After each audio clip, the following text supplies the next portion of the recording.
11वें अध्याय में विश्वरूप का वर्णन है। नाहं वेदै न तपसा न दानेन न चेत्यया सक्येवं विधो दृष्टुं दृष्ट्वानसि मां यत्। भगवान ने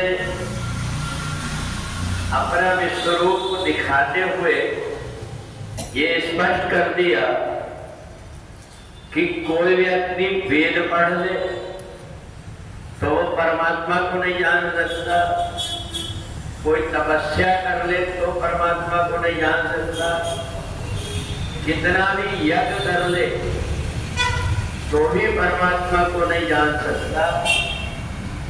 परमात्मा को जानने के लिए अपनी आत्मा में उतर करके ध्यान करना पड़ता है।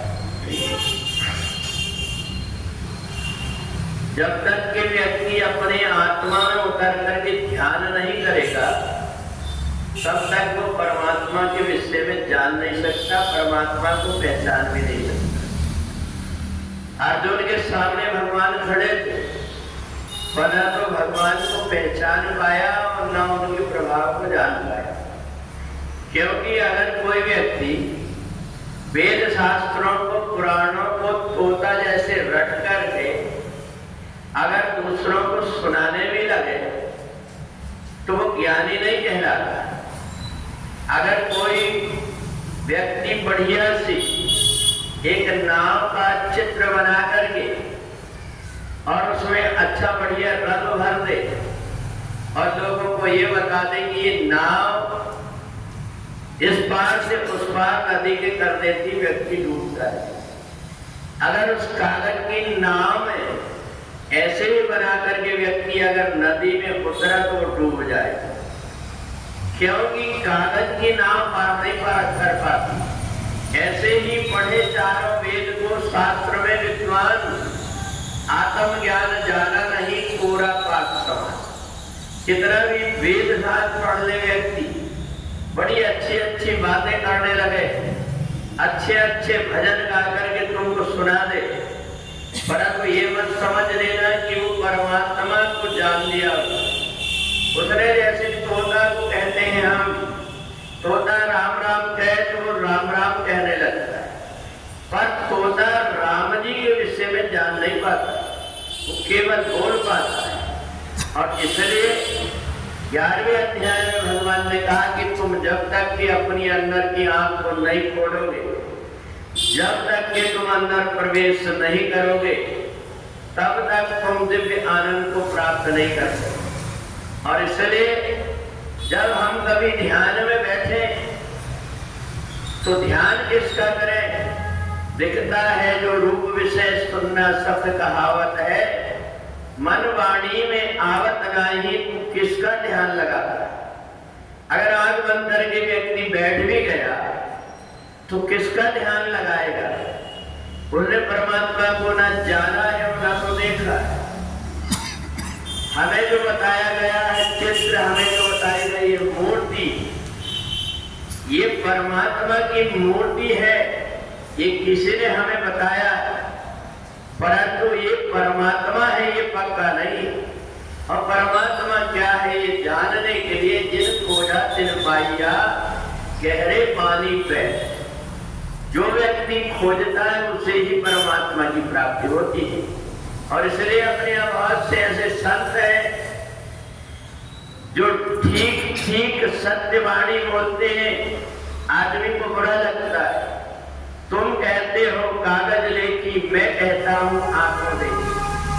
अब इसमें तुम तुलना करके देख दो कि जो व्यक्ति कागज में, वेदों में, शास्त्रों में देख करके कुछ पढ़ लिया है और वो सुना रहा है, वो ठीक है क्या? जिसने आंखों से परमात्मा को देख लिया वो ठीक है। और इसलिए 11वें अध्याय में भगवान ने साफ कर दिया, न हम वेद न तपसा न दानेन न चेत्या। तुम कितना भी वेद पढ़ लो, शास्त्र पढ़ लो, ज्ञानी कहलाने लगो, परंतु जब तक कि तुम परमात्मा को नहीं जानोगे तब तक कि परमात्मा के विषय में न जान करके जन्म और मरण में भटकना पड़ेगा। और इसलिए 11वें अध्याय में भगवान ने अर्जुन को दिव्य दृष्टि दे करके और फिर अपने स्वरूप का ज्ञान कराया।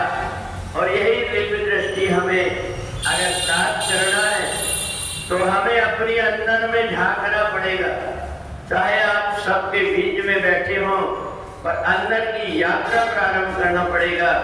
यदि हम बाहर बाहर भटकते रहे, कोई व्यक्ति भोजन की बड़ी अच्छी तुम्हें बनाने की विधि बता दे, भोजन बनाने के भोजन से बड़ा आनंद आता है, फिर ऐसी बनाई जाती, पूरी ऐसी बनाई जाती है।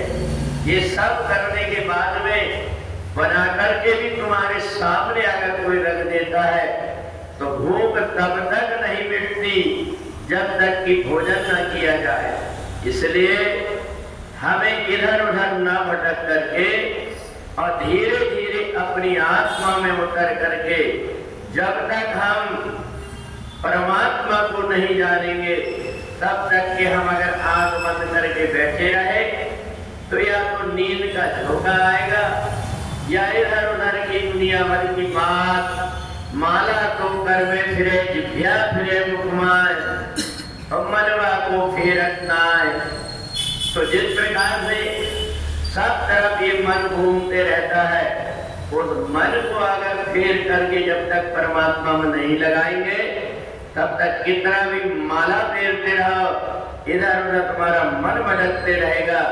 इसलिए इस मन को जब तक परमात्मा की तरफ नहीं लगाते तब तक परमात्मा की अनुभूति और आनंद नहीं होता। बोले वृंदावन बिहारी लाल की।